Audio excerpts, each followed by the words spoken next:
Hello, it's Phil Cross here. We're just enjoying the roads in the Pyrenees as I head towards France. Slow going. I'm not riding these roads in any way, shape or form the way I used to ride them with me mates, because I'm sort of trying to take it in a little bit really. I've come all the way to Spain, I might as well have a look at the fucking place. I'm not sure that the camera picks up quite as well as obviously your eyes would the sort of views we're getting. Basically it's on the front of the bike. I was going to put it on the back of the bike, but at the moment I've got a t-shirt drying on the back. So have a little rinse through me clobber, and then the next morning it's on the back of my bike, getting a bit of a breeze through it to dry off. So after I stop the first time, that should be dry, and I might stick the camera on the back, so you sort of got the full length of the bike, and you can you sort of see me as well. Well, you know, not that that's anything you want to look at. I want to talk about my trips to France with mates when I first started going. The very first trip was 4 of us, and we went to Rimini. But basically the end goal was to watch World Superbike at Misano.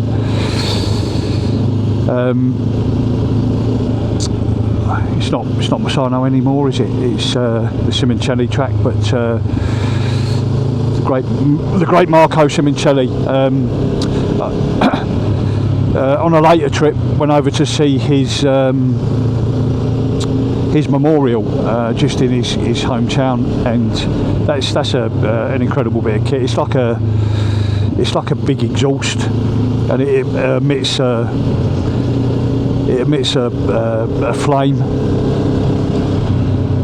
I think it's about 8 o'clock at night, something like that. Yeah. But yeah, that's quite an incredible little bit of kit. Marco Simoncelli, the greatest champion that never was, to be honest. I think the way that he was going, he would have been, I suspect, he would have been world champion the year before Marquez came up to MotoGP.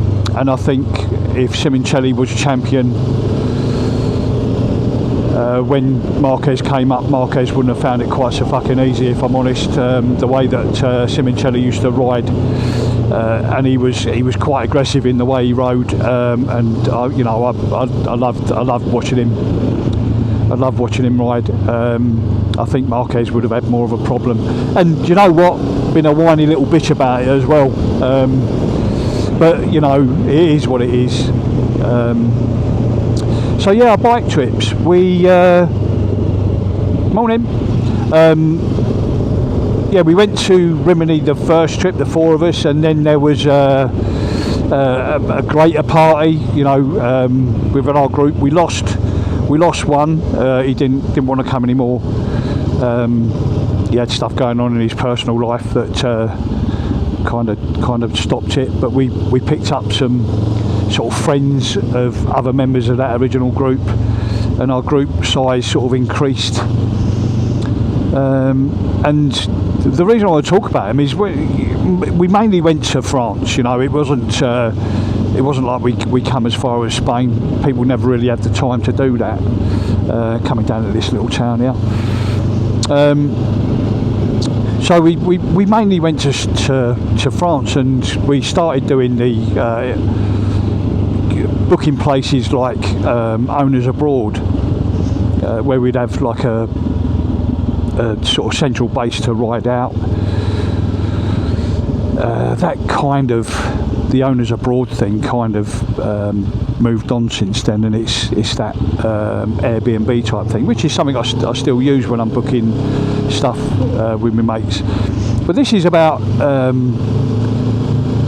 stuff that's kind of happened to us. Originally we'd have a base to go to, but we've got to get there, and we've got to stay at places on the way there. And the very first time it happened, it was, you get this attitude, you know, it's a typical kind of English versus French attitude, and I've never seen it except in Paris. You know, the French people are actually out in the Bondu, quite nice, you know. And you come over with that sort of Agincourt attitude, and it's not like that. The French are actually quite nice and very willing to help you. So the first time we went away to Rimini, although we've got a hotel to stay in Rimini, we didn't have anywhere on the way. So we finished up in Lyon on the first night, and we then had to go across the mountain. We went sort of via Grenoble down on the Italian side. Morning, mate. Down on the Italian side, and we came down. Bear in mind, there's 4 of us. We came down sort of towards Asti,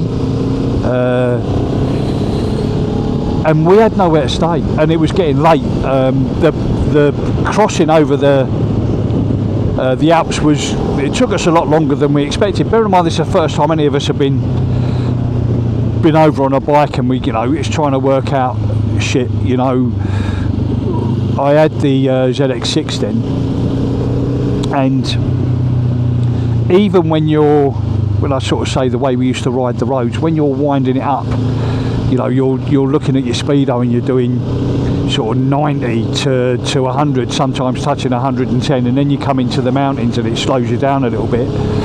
But I don't recall ever being on a trip, regardless of what the speedo shows you, by the time you've stopped for fuel and coffee and a break and whatever, and you work out the entire day, you literally do, and I've never had a trip where it's been any different. You literally do just average about 50 mile an hour. So you've got to plan your day around that. You know, what I'm doing here is when I left, it was going to be sort of 4 hours 11 minutes to my destination, and it's 210 miles or something from point A to point B. So that's kind of how it works out. And when I leave Nîmes in a couple of days to head down to Rennes, I'm looking at a 6-hour journey, and it's about 450 miles. So you know, it kind of equates to that. And I always try and plan it's 50 mile an hour regardless, and I'm looking to achieve that destination. So when we came down into Asti, we didn't have anywhere to stay, and then we couldn't find a hotel, and it was like, oh fuck me, now we've got to move on to the next town. And I think the next sort of big town really that would hold out any hope for a hotel was Bologna. In fact, forgive me, Italian people, if I've mispronounced that, Bologna.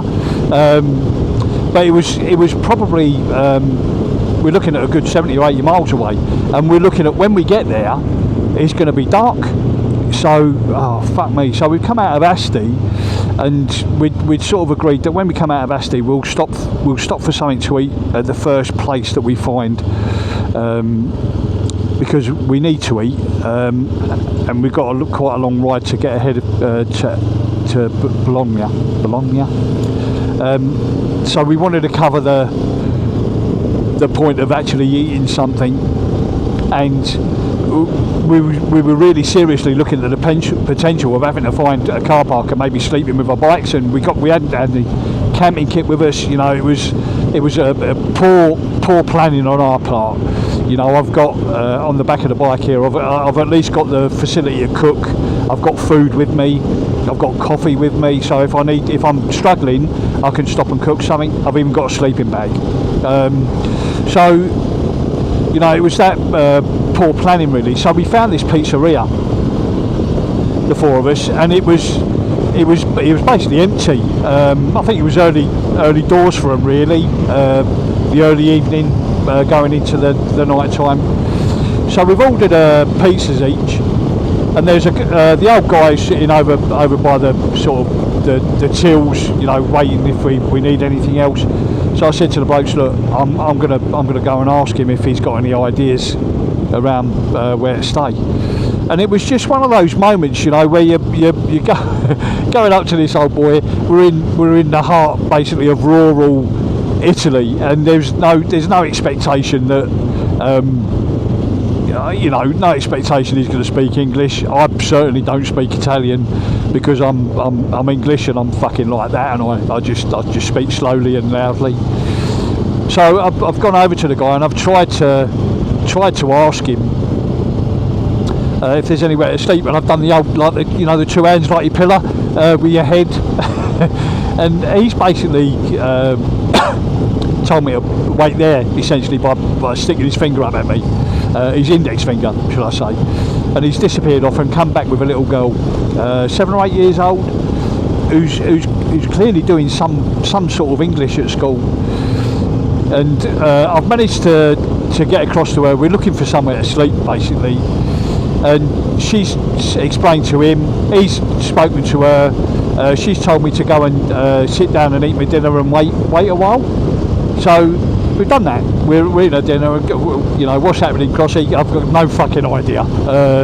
They're basically told me to come and eat dinner. I don't know if I've been told to wind my neck in or what, you know. And about 25 minutes later, another old boy turned up with his little girl, and the little girls have had a conversation. They've had a conversation, the blokes, and the little girl that's arrived has come over with a dad, I imagine it was. When you're finished, can you follow us? And it's like, okay, right, okay. So that's what we've done. We've paid up, thanked him, gone outside the car park. There's an old fucking Land Rover type vehicle there, and we followed this guy.